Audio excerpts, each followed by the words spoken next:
Hola, hola, ¿cómo están, brujas, hermanas? Yes, it's Lesbian Visibility Week.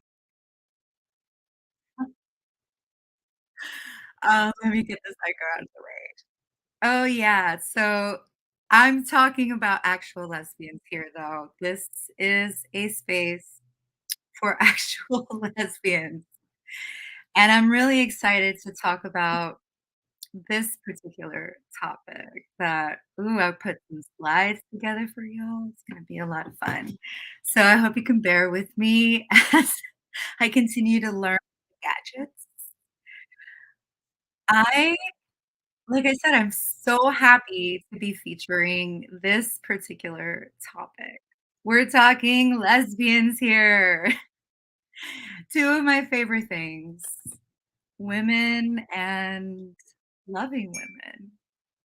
Um, I was recently chatting it up with a gal, cotorreando con una amiga, y she was telling me how us lesbians are very lucky that we don't have to love, we don't get trapped up in loving or having to sleep with the patriarchal oppressor. And I was like, I never thought about it, but you know what? Mhm, yeah, she's right.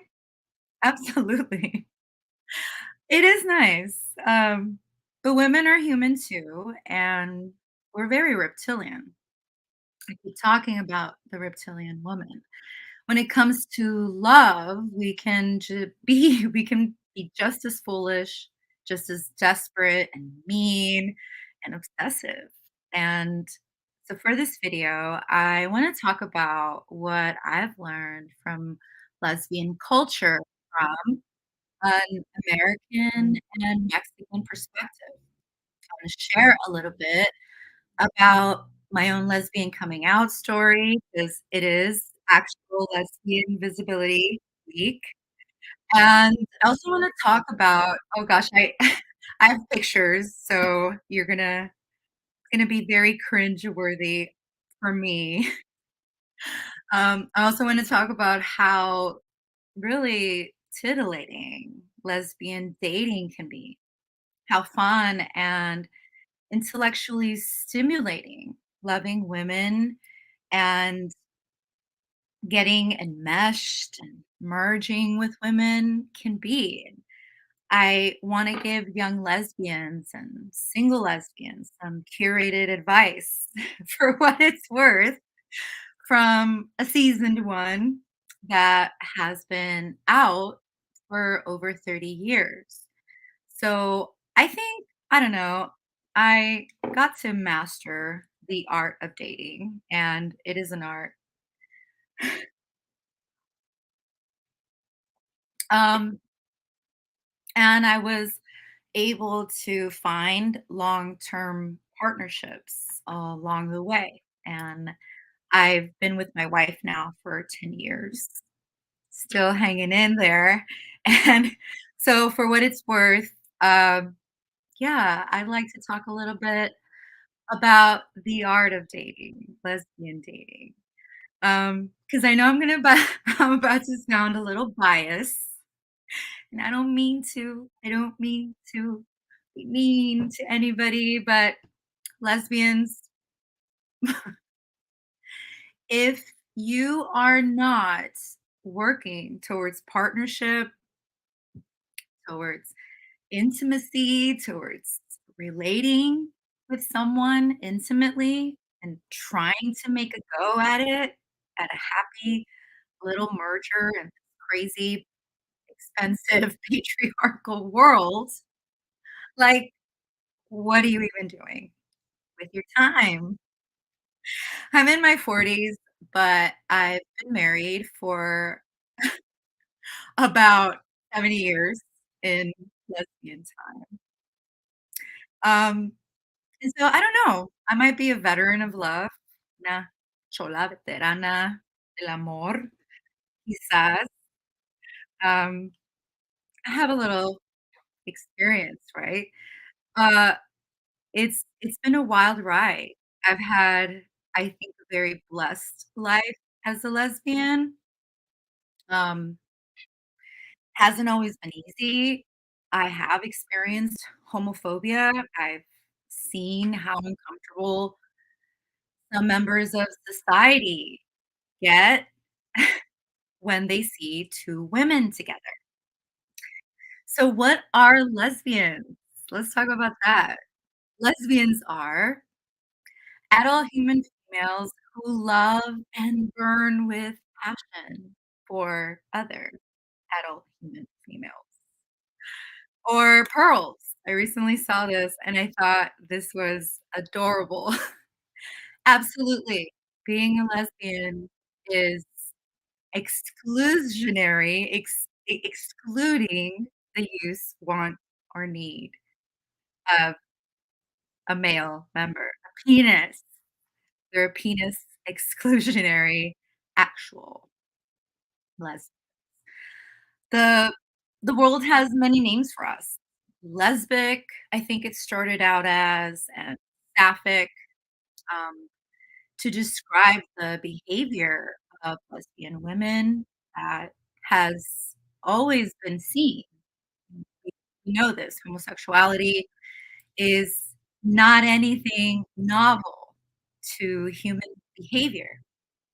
Um, we've been called sappists, lesbians, homosexual women, dykes, lesbos, lesbies, carpet winters, lima beans.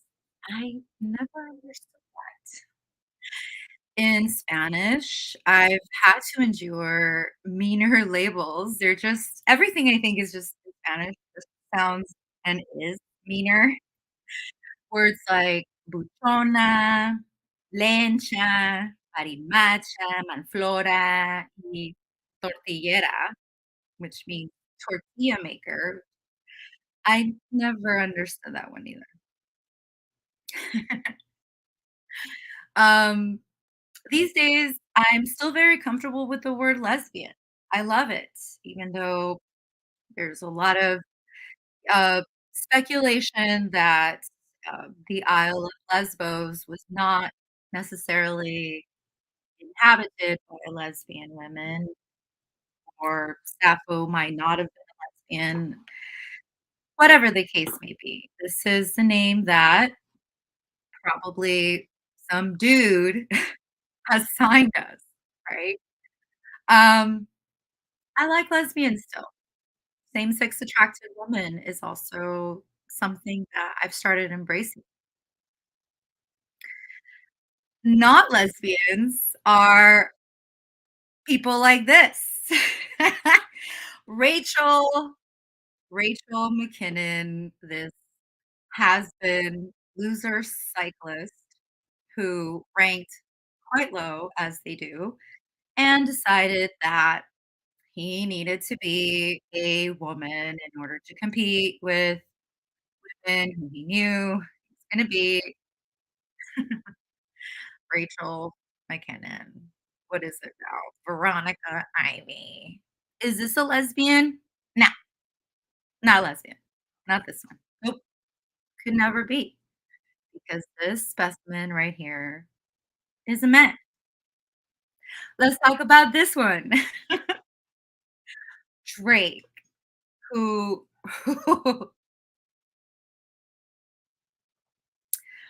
wrote a song or rapped a song about loving cunnilingus so much that he was a lesbian. Does that make it true?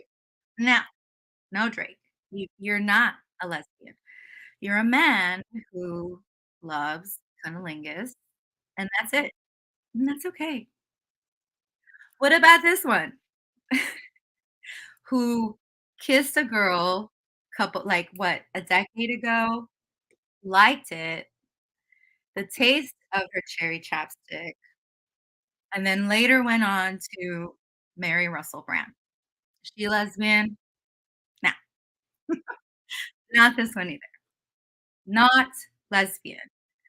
Lesbians are, again, women that are attracted to other women, and consistently and persistently. They're very entirely sure about that attraction. Ooh, for bonus points, what about this one? Could be kinda confusing for some people because Ellen Page, believes herself to have trans to the opposite sex and who still persistently, I think, dates women. Guess what, Elliot? You are still a lesbian because you're same-sex attracted adult human female. The the male pathologized sciences have been trying to figure out what lesbians are themselves with these very outlandish theories, um, about just what makes women sexually attracted to each other. This is something that men, of course, who can practice acts of homosexuality and have done so historically to oppress and harm other men, to control and manipulate.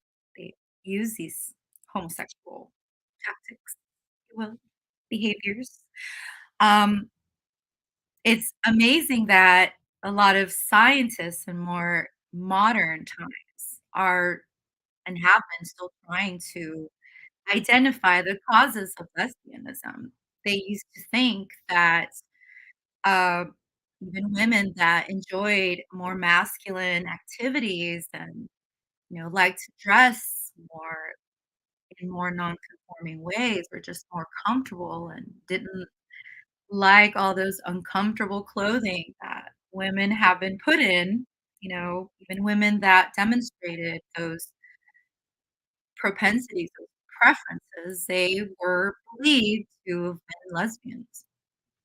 Um, it just seems like our nature, our preference has been controversial for men, but for us, for the women that practice or that live in lesbic lifestyles, it's perfectly natural, pleasant, and I think that as we get older and more settled in our lives and can look back on our life experience, we realize that it's also been a very life-saving and life-affirming practice or lifestyle. Um, yeah, men just used to relegate the the lesbian woman, the same-sex attracted woman, um, just as someone who was maybe inverted, you know, made her sexually frigid and inaccessible, because, of course, men are very occupied with the bodies of women and how we use our reproductive systems, and even when we're not using them. So they've seen women that are same-sex attracted as just sort of like defunct. Some of the earliest observances of lesbian love and domestic harmony between women were seen in 18th century England and Ireland. It was a very common practice a long time ago, if you can believe it or not, for women to combine labor and share households and incomes with female partners or one partner. These situationships were not morally questioned, nor were they politicized. Just was a very natural thing that women were doing.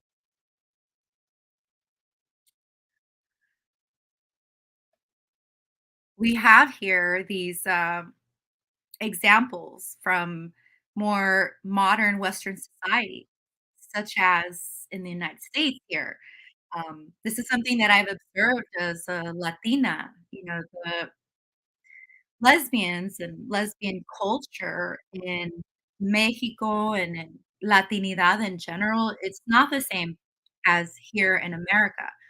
I see our lesbian sisters here as having had some kind of recorded history of instances of harmonious lesbian relationships where there was tolerance in society. Um, our white sisters have had access even even within the constricting boundaries of white patriarchy, and they've been among the first to have had the privilege to live independently of patriarchy to some degree, and as I said, these stories have been documented and make up what we know as the American history of lesbian love and culture. Boston marriages, which were happening around 1880, I mean, they go way back. This is after, we started seeing those same trends from England and Ireland of just women cohabitating together. They were actually very common and socially acceptable. No one was really batting an eye. Everyone sort of believed that these women were happy and, probably just very content and, a lot of them came maybe from, they became widows or whatnot and then just ended up together.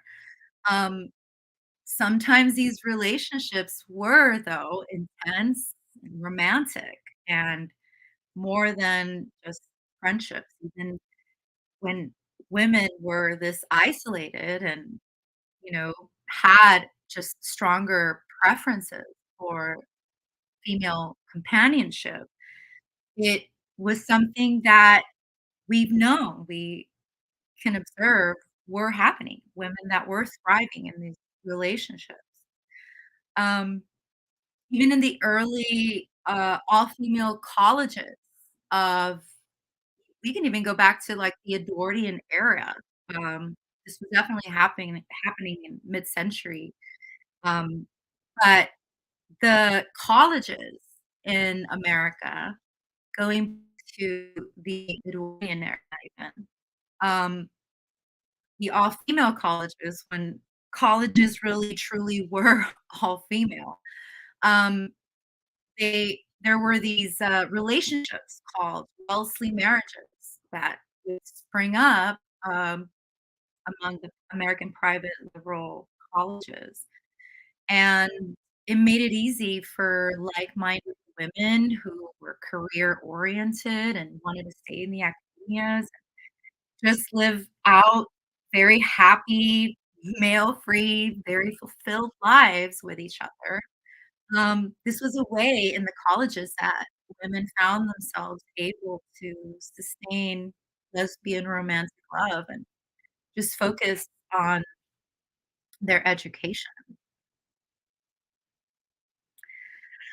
Oh, no hi, thanks for coming in, welcome.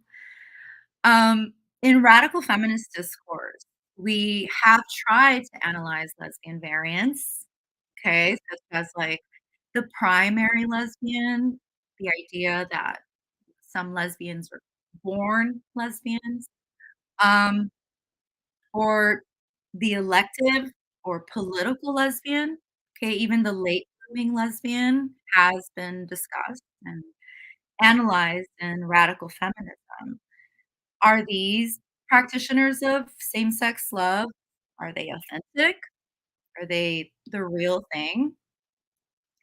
Some lesbians take issue with with this particular matter. How does a lesbian come to be a lesbian? They have very strict parameters around what makes lesbian, but I personally feel that the only thing that can determine that is the woman herself, and I trust, I try to put a lot of trust in women that they can gauge their own level of commitment and focus on women, and I think that that's exactly what lesbian is, lesbianism, a long-term focus and orientation towards women in more than just a sexual way, like in a very passionate, very interested way.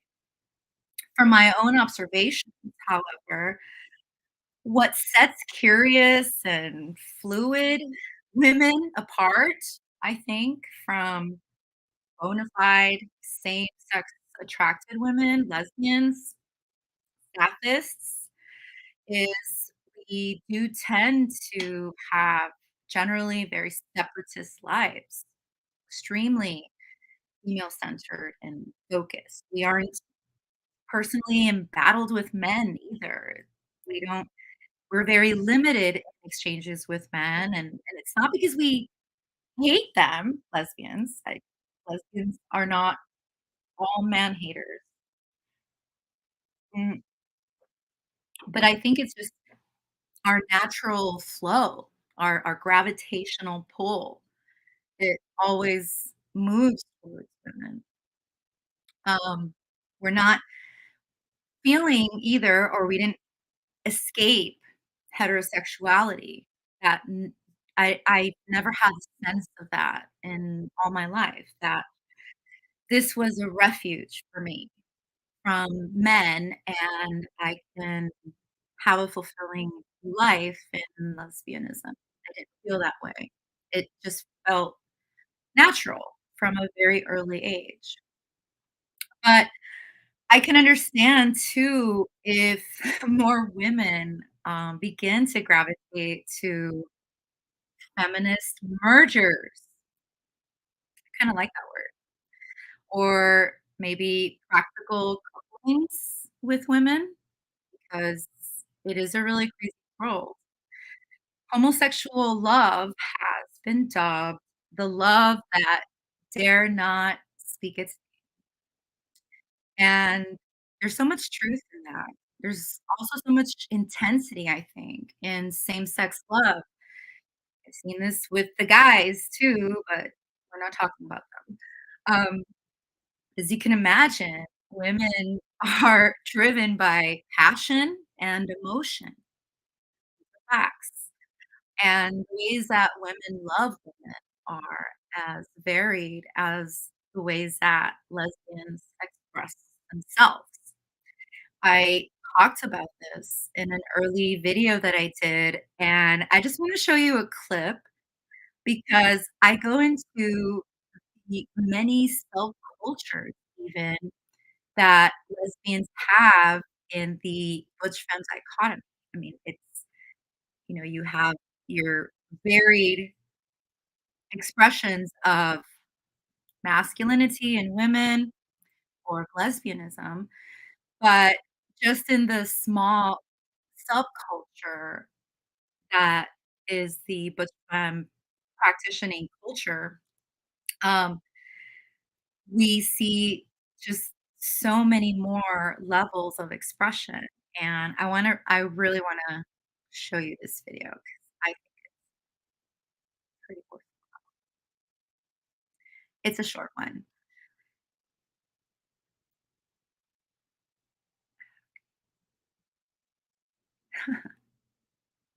The sake of community. Like the newer gender woo woo, gay label systems are quite elaborate too, and an array of gay subcultures have even sprung out of them. Subcultures like the butch femme dynamic, in which you got your tomboys, your butchies, including soft, hard, and stone, and the baby dykes, the boy studs, stems, futches, leather daddies, and the sporties. And then on the femme side, you get your high femmes, your low femmes. I don't know if we carry in between femmes, but we do have soft, hard, and stone femmes, and the lipstick and chapstick lezzies. The bare community.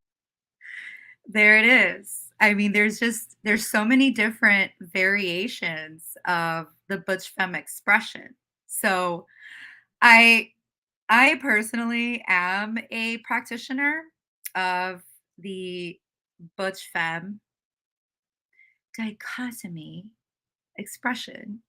And I don't know, I it's been my experience that the more heteronormative expressions have been sort of historical safe houses in the stifling landscape that is the binary. And it is a widely practiced way of signaling to some degree the roles that we prefer, we want in a relationship. It's a lot more simpler for gay men. It's just very like top and bottom with them. Um, Many lesbians like myself have no issues embracing the binary and gendered roles in our relationships. The butch femme dynamic is honestly, it's an eroticization of the traditional binary roles. Except if you ask me, I personally think we do it better. I think women are beautiful in masculine expressions, and I don't see them as contrite or performed. I realize that it does come very naturally to some women, just like femininity comes very naturally to some women.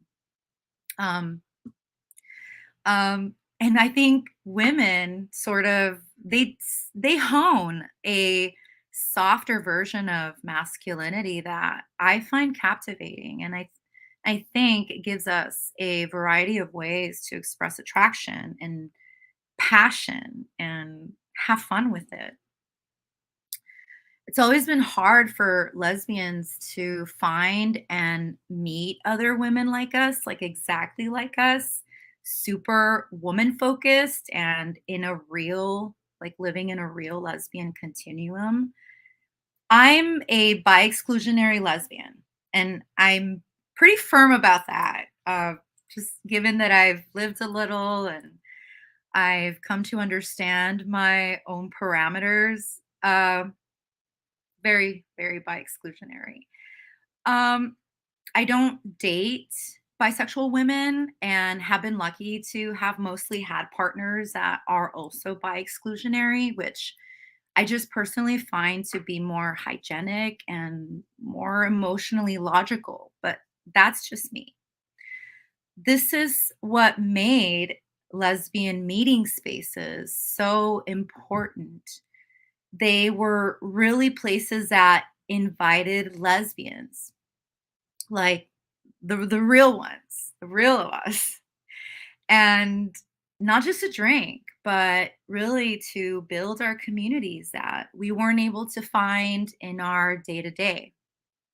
There are only a handful of bona fide women focused bars left in the United States, and they're really just mostly gone now. And here in California, where I live, when I was coming out, we had about four of them, and they're all gone. They're all queer spaces. They're all spaces that are very much taken over by dudes. Recently, my family and I were we were rewatching one of our favorite old family shows called Fresh Off the Boat. I talk about this all the time because it's so worthwhile. And I want to share a clip that always makes me so nostalgic for lesbian bars, those old spots where I found so many good vibes and got into some really good loves. And and they just like don't exist. It makes me so sad. Um, I'll set it up in the show. A teen girl is starting to question her sexuality, and she goes to the lesbian bar to sign up for their community softball league. But what she doesn't know is that her mom and her mom's friend are like bar regulars at the Denim Turtle. This is the name of the lesbian bar.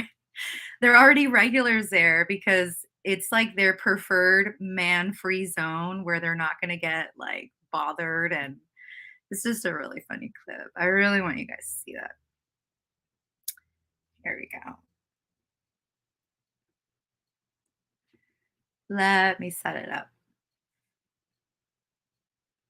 It's so cute. Check this out. No minors allowed. Sorry, I was just Nicole. What are you doing here? Hi, Mrs. Wong. I just love alcohol. Honey, I saw a Lifetime movie about this. You gotta put her in rehab before she stabs you and your husband to get the key to the liquor cabinet. Okay, I didn't come here to drink. I heard the Denim Turtle has a softball team and I wanted to sign up. How do you even know about this place? I need to talk to you. Kristen, get that bottle of champagne. Barb, get that cot ready in the back. We've got to be prepared for this to go either way. Bev, you set? It's either going to be B4 or C29. Um, I've been wanting to tell you this for a while, but I can never find the right time. But maybe there's never a right time, so I'm gay.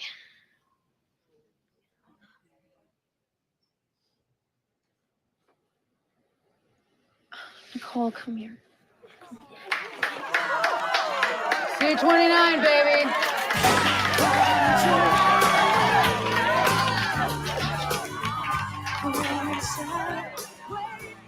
What do you mean you're gay? You're not a man.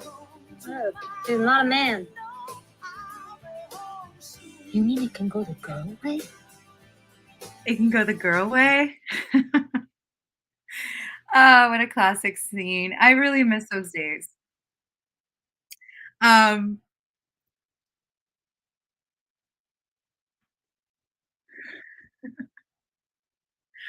oh, let me get this off.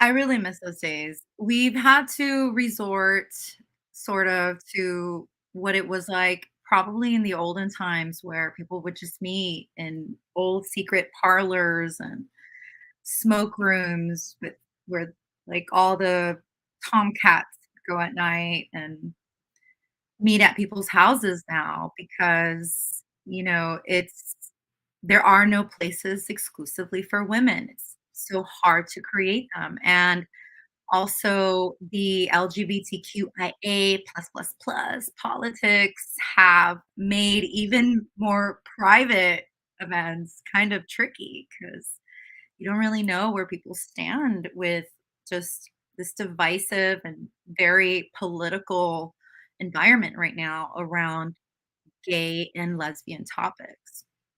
I was lucky enough to have gotten to experience several historic but now closed bars too. Um,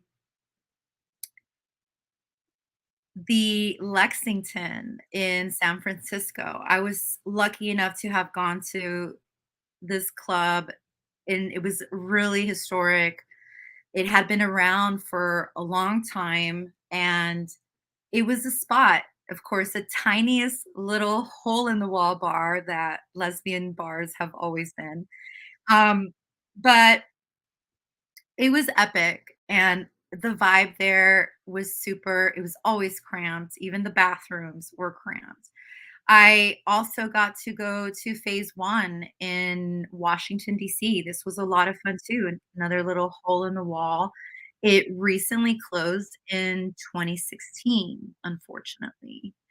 More closer to my home, we had The Flame, which was just, epic. It So many different kinds of lesbians are here in California. I mean, we look all just so different, and the butch femme dynamic thrives here in California, actually. I think it is a bit of a culture here. Um, but The Flame was where it was at, and that too closed in 2018, I think. Lesbians, we get lucky if there's, like, a gay male or so-called queer bar with, like, a ladies' night, and this is pretty much what the lesbian bars or even ladies' night looks like. I mean, there's ladies in there, you can find them, they're, like, right there. It's pretty pathetic, and I don't go out much anymore when my wife and I go out to dinner, and we do like to go to our gay district, which we do have one here, but it's the bars even, like, the more upscale bars are completely, they're very political. People are very much wearing their politics on their sleeve right now, and they're just traps, I think, for someone like me who get into trouble all the time. White and American lesbians have slowly come out of the closet because America is more accommodating in some ways. It's definitely more accepting of lesbians compared to like Mexican culture, especially domestic home culture. But because as early as my teens, I when I was coming out, the idea of, like, 2 women, like, living together or being together, which I did see when I was a child, we knew lesbians. Um, it was still very taboo in my home, though. It was something that wasn't really talked about. People still seem to, have a very don't ask, don't tell approach. Um People in Latino American cultures, I will have to say, they still sort of wanna conserve the binary, and, marriage is very important to the culture, and I think that's one of the things that has, in their eyes, has been threatened by accepting, being too accepting of homosexuality in women. Um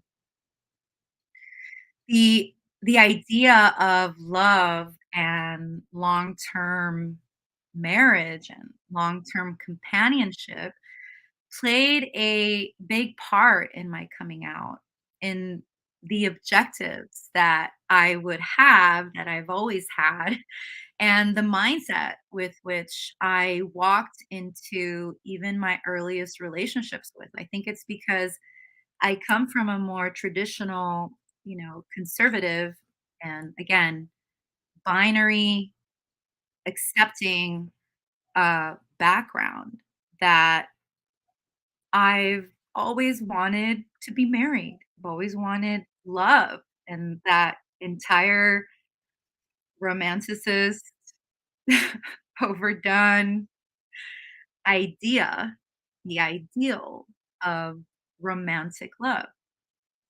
My family, they were always trying to set me up very young with men. They're always trying to marry women off in Latino cultures, and I was so afraid of that. They would be very light about it, and I was just always hoping, like, please don't be serious. I don't want to marry this man who's like 15 years my senior just because he owns, like, some fancy tortilla factory. Please don't do that to me. Um, but I don't know, I didn't have, like, the worst coming out experience as a lesbian either. Um, I'm glad I was born a girl, a female homosexual, because in Latino culture, the there's more stigma and there's more judgment, I guess, for the guys, for homosexuals.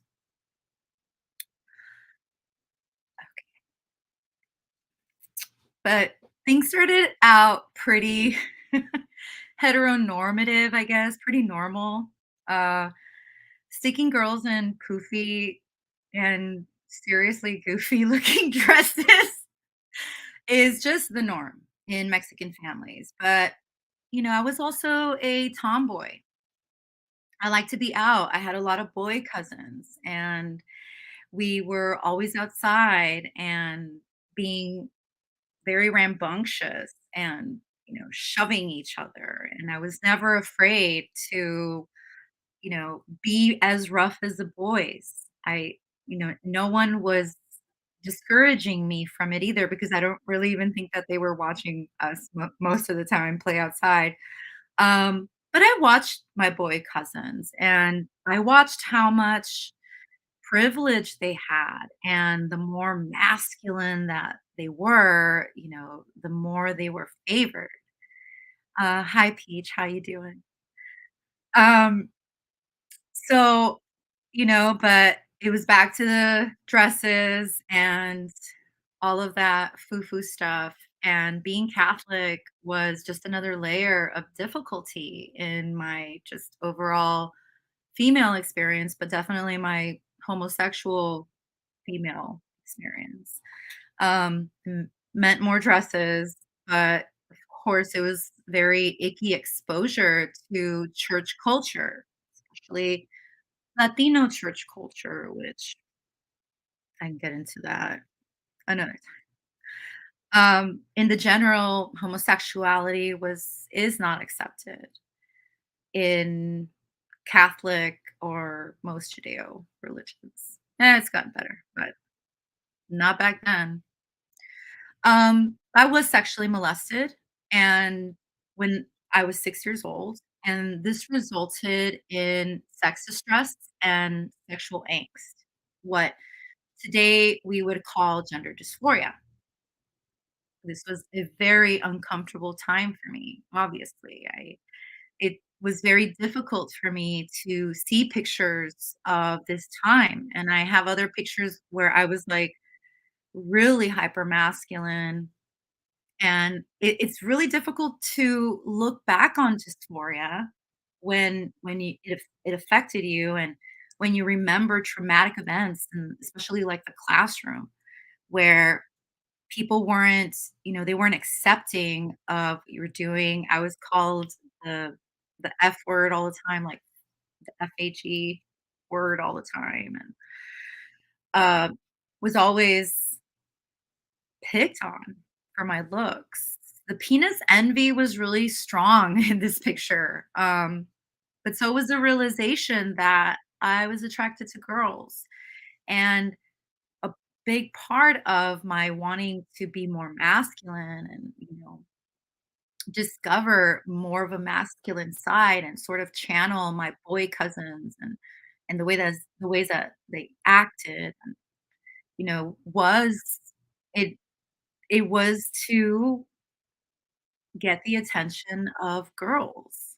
When I told girls that I wanted to look like Jordan Knight, they just were so tickled by it. And so then I became obsessed with looking like Jordan Knight, who is the lead singer of the New Kids on the Block, if you're not sure or not aware of who that is. But that was just like another weird component of my coming out, like that fixation. And this is what gender dysphoria, this is what it is. It's like fixation. It's obsessive fixation on our bodies that come angst, from sexual angst, from complex traumas, coupled with severe body facial dysmorphia, which I believe that's a thing. Facial dysmorphia is something we don't talk about a lot, but, my face didn't fit the bill, and I was told this all the time. Um, Shit was still really kinda awkward through middle school, okay? First year of middle school, I was just very socially reclusive, and it made me a big old nerd. I got really into literature, and I was a band geek, and sort of was always hiding, like, underneath so many layers of clothing, and just was always trying to escape my female body. I was still struggling with dysphoria at this time, and this was in 7th grade. Um, and I would get crushes, especially in middle school when, you're discovering sexuality and sexual feelings.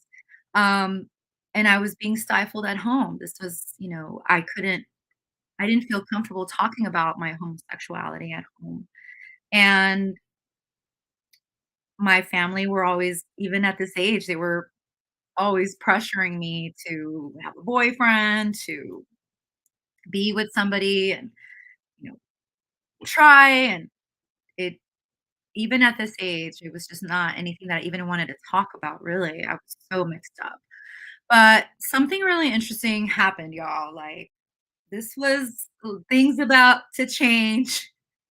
And this was like a really big sort of moment in my lesbian coming out story. I met someone amazing. Her name was Sam, short for Samantha. And she was like the finest, smartest, most confident tomboy who looked a lot like Rob Thomas. I don't have a picture of her, but this is very close. Uh, but she was just like, I mean, everyone wanted to be Sam's girl, and she would confuse even my heterosexual, very seemingly straight girlfriends, because they were just all nuts over her. But she would flirt with me a lot during our classes, and she'd ask to walk me to classes that we shared, and she wanted our friends to, get closer. And so she was giving me all this new good attention. And suddenly it was like, bam, it was like something happened. This dysphoria went away, and all those like feelings of being confused about my sexuality, all this sort of went away. And I don't know, your girl glammed up a bit, maybe because things started to make more sense to me about my sexuality.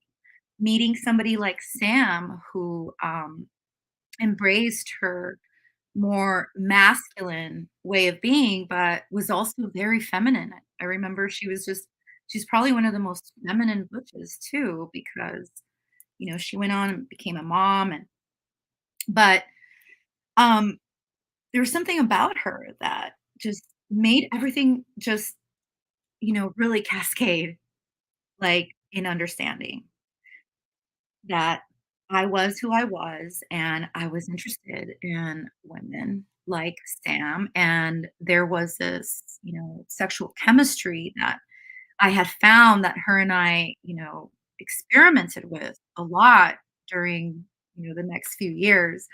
um and But, I was not identifying, I wasn't using I was very uncomfortable using any kind of, like, identification markers. I would call myself bisexual, mostly to appease my family who were always pressuring me to be straight. Um, but I would call myself bisexual in junior high and middle school because I just wasn't freaking sure. And I thought that it would have been a lot of pressure on myself at this age to suddenly have it all figured out. That's why dysphoria makes no sense to me. I don't personally believe in it. There are other issues going on. If I know it from my own experience, it's just the truth. And a lot of people don't wanna invest. They don't want to take their children to the proper clinicians. I know my family had a completely different way of handling any kind of distress in children. You just kinda, like, snap out of it. Um, but my gender dysphoria, my facial dysmorphia, my sexual angst, that went away right away in middle school when I first laid eyes on, again, the hottest tomboy in school who looked like Rob Thomas. Just all seemed to get real and become more defined for me. Um, it was around the age of 14 and 16 too that I began to read lesbian literature. That was a huge part of like my coming out and, you know, discovering, exploring the lives of other lesbians. And I kept a lot of my books. One of the first books that I ever picked up was this guy. Oh my God. Well, this girl. Lesbian Nuns, because I was raised Catholic. And this book really saved my life. It really did. I almost went into the convent. I really wanted to be a nun because it just made perfect sense to me. I grew up Catholic, nuns lived with women.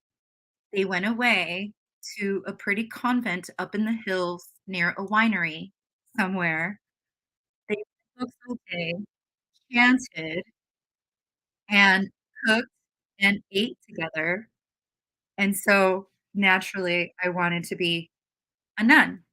And when I discovered that women went and became nuns because a lot of them were lesbian, I'm like, "Oh my god, this makes perfect sense." Another book that was an early book that I picked up, that was very influential, was The Femme Mystique. Great book. Um, and it talks about, I mean, come on, the femme identity is underrated. Everyone wants to talk about butches, masculines. Well, femmes also have our own culture. We have our own way of looking at things. And, we could be a bit traditionalist too. Another good one is Zami by Audre Lorde. I was probably like 14 when I read this book. So influential. Um, oh gosh, Written on the Body. I was reading this. I was very young reading this. Great, great book. Um, my the best book I think for any lesbian who wants to discover love, romance, and oh my gosh, this one really went. It was very Wordsworthian. It was very well written and just so drenched in melancholy. Everybody knows this book, The Well of Loneliness by Radcliffe Hall. Hugely influential book for me because I think lesbian lives are very it can be very lonely lives, very socially isolating lives as we try to make sense of all of this. I do wanna mention since I'm on books, I discovered this one a little later in life, like in my early 20s, but it's a very underrated book, by Renat Stendhal. It's Love's Learning Place, and it's about truth as aphrodisiac. It's amazing. It's all about speaking truthfully in your partnership and being transparent, and it's a good love manual since we're on the topic. Love's Learning Place. Um, I also got into there were a couple movies too that, wow, were extremely hugely this was me a little later when I did glam up a bit, started just becoming more femme. This was still me in junior high, my goodness, getting offers. Just so much changed. I was more into my body and more secure in my sexuality and already sort of very firmly knowing that I was a lesbian and that I was gonna spend my life with women, and these are really happy years, but these are some of the movies that I obsessed over. These are, like, lesbian movies that sort of made my whole teenage experience, and, oh, I think it's because they're all about love. These are, they're about the sweetest, tenderest, and sometimes craziest loves between girls, and I craved that intensity. Other movies that I was watching were, like, Boys Don't Cry, I remember that one, it's really sad. Bound, Better Than Chocolate, um, Salmon Berries with Kiwi Lang. But Heavenly Creatures, wow, if you guys haven't seen it, it's very intense, and it's actually a true story. Lesbian love is not always perfect. Sometimes society makes it just damn near impossible to be together. Um, I always wanted to meet someone that I could spend my life with, and I knew that I was gonna have a separatist life, but I also wanted a normal, sort of simple, but fulfilling life, and I knew also that I was a little on the high maintenance side, and so the task of finding, like, the perfect one that would put up with all of this was not gonna be easy. So, I had decided early on that the best way to find the one was to date a lot. And I'm actually starting to chronicle some of these wonderful adventures that I had. I sort of look at it as, things, a lot of really crazy stuff that happened to me in my quest for love, um, leading up to finding my wife, who I thought, when I met my wife, I thought that she was just like the perfect combination of everything, like everything that I ever wanted in a partner. And I think it's because I dated so much and I really put myself out there. And I told women where I came from, who I was. You know who this is. You know who I am. And I wanted what I wanted. And a lot of women out there, I was very surprised, were not about monogamous relationships. They didn't want much to do with children. And I always wanted children. That was a non-negotiable for me. Finding that was very, very complex. So I've been taking to Substack and chronicling some of the crazy stuff that happened to me.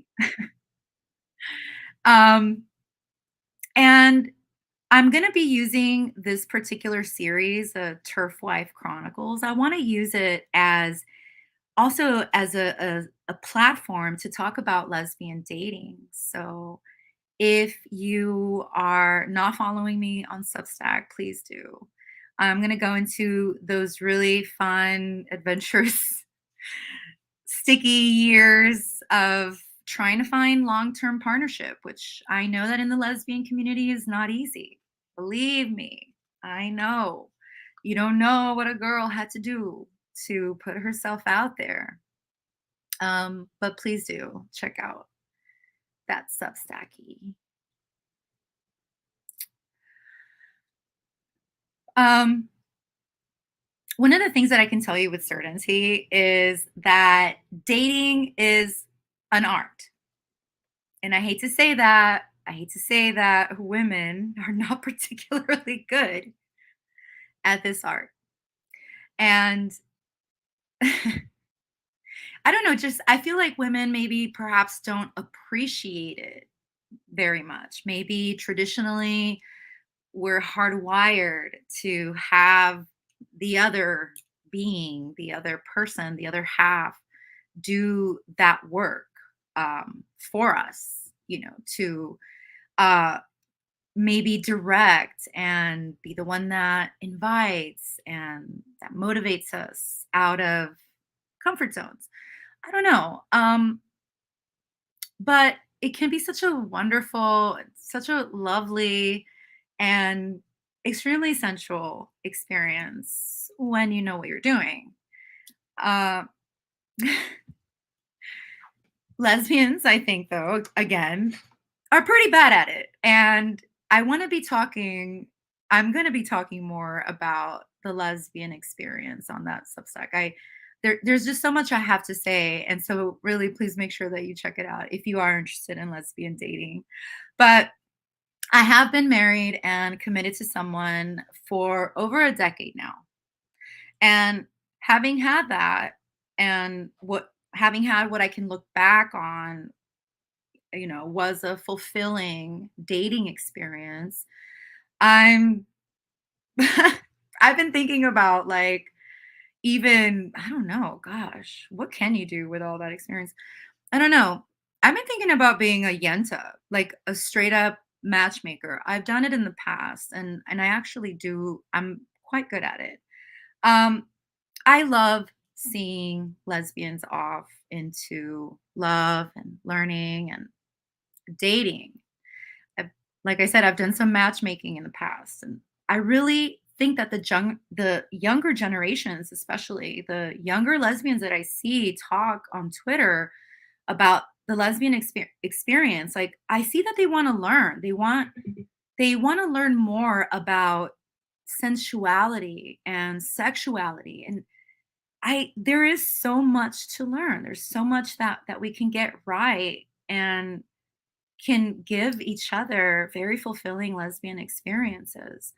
Um, some of the best advice that I can offer young lesbian women and single lesbians that are looking for love and perhaps a long term, deeper connection is basically, in a nutshell, because I do care. And like I said before, if you are not partnered and you're not working yourself to be partnered and to be relating to someone, to a woman in this insanely patriarchal and expensive, oppressive environment, I just don't know what you're doing. I've found that as with all chemistry, as with both of the sexes and in all ways of coming together, uh, the best, most successful parent pairings, I believe, are when like seeks like. Um, a lot of people would disagree. They will meet people who are very different than them and decide, well, opposites attract and blah, blah, blah. They won't, not in the long term. I think it's important that you get to know women, like avoid the U-Haul right away, at least for 6 months, sis. Like, come on. Because I haven't used a U-Haul. I've actually gone with Penske for these matters, but I see lesbians rushing a lot and giving themselves very quickly over to partnership.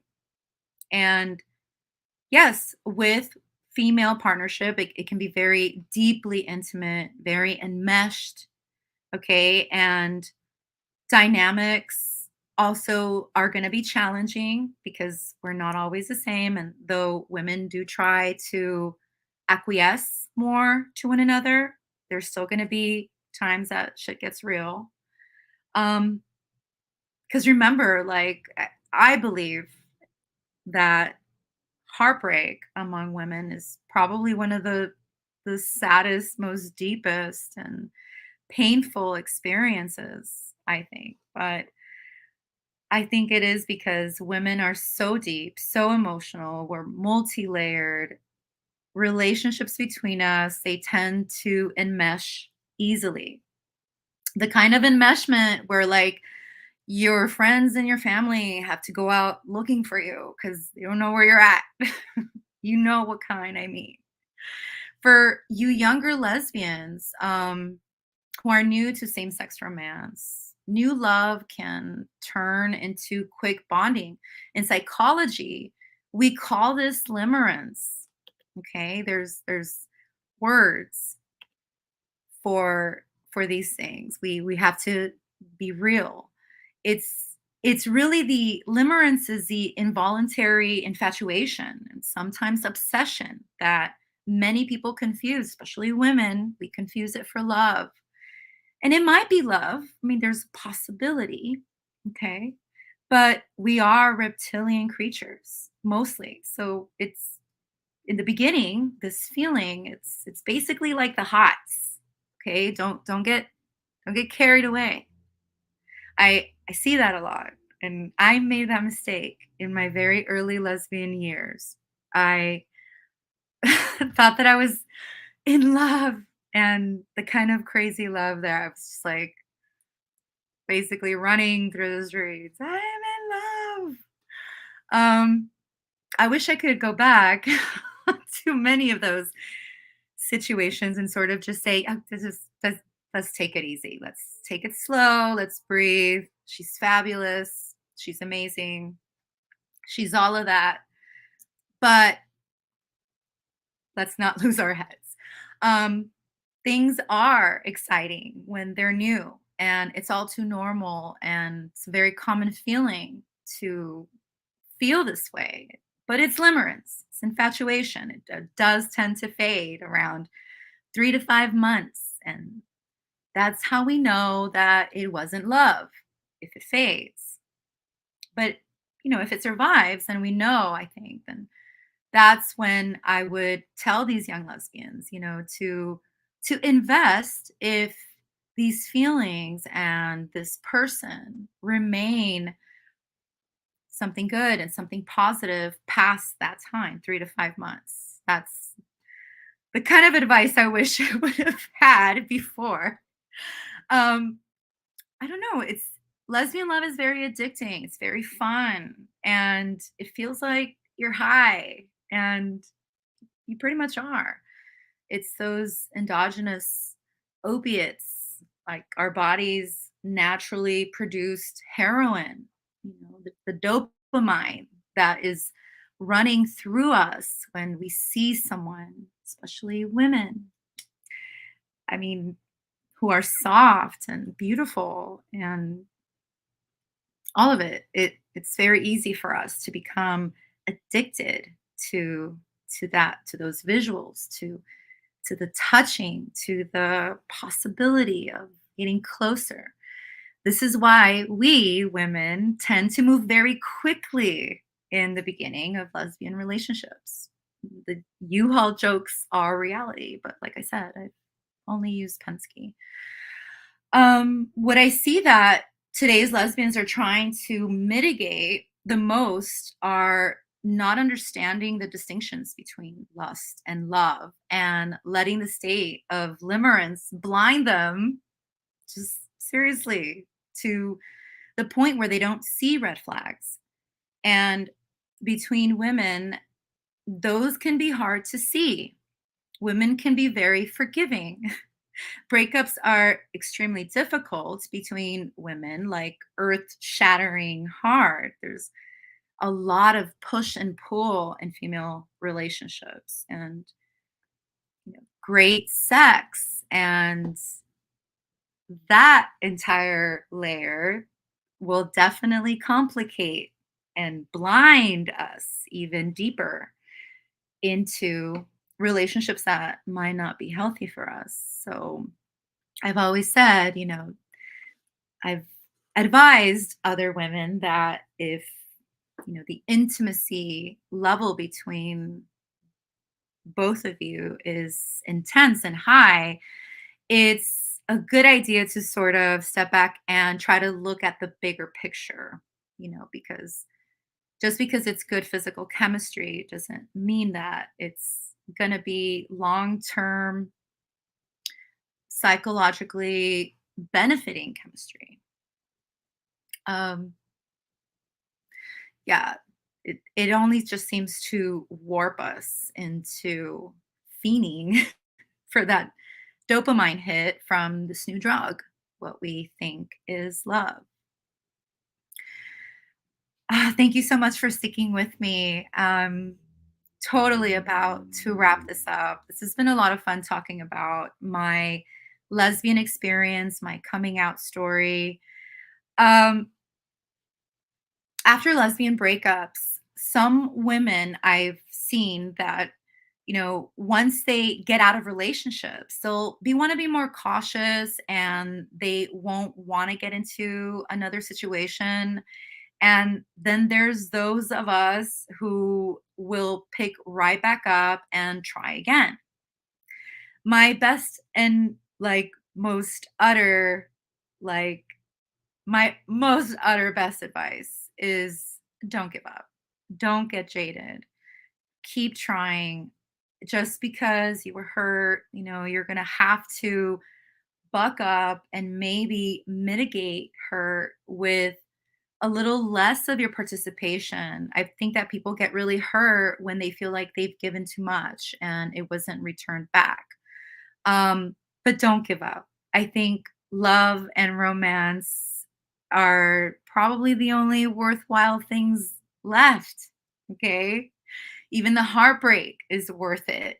It's like they say, it's better to have love than to not have loved at all. Right. Lesbian love is worthwhile. And if it was up to me, we'd all like single-handedly eradicate patriarchy with our collective lesbianism, but because we don't live in that world and some women still prefer male sex partners, I can only hope that more women feel empowered to find deeper, more loving connections with women, whether there is sexual passion or not, in order to survive this increasingly sexist and misogynist world. I've been out of the closet for over 30 years now, and I still love being a lesbian. It's been an amazing ride. As I said, I'm in a 10-year, going on 10-year monogamous relationship, and it hasn't always been easy. It hasn't always been fun. My partner has not always been pleasant. I've not always been pleasant, but it's something that I choose every day. This is another thing, another aspect about love, right? We choose love every day, no matter who you're with, no matter what orientation you are. It's wanting someone to be in your life and choosing them and mitigating the parameters that will keep this person happy and content next to you. It's worth it. And if you value that, and if you want to see yourself in a long-term committed relationship, be very sure about who you are. My young lesbians especially, you are same sex attracted women. You are adult human females looking for other adult human females. What expression they they choose to take, it's fine, whether they're more masculine, more feminine, it doesn't matter. You love women, and that's perfectly fine. Lesbians are amazing, and lesbian life is it's pretty radical. Thank you so much for joining me. I had a really good time doing this and putting these slides together. I hope that you're able to catch it later. And I'm having a lot of fun doing these lives, guys. I will see you again next time. Ciao.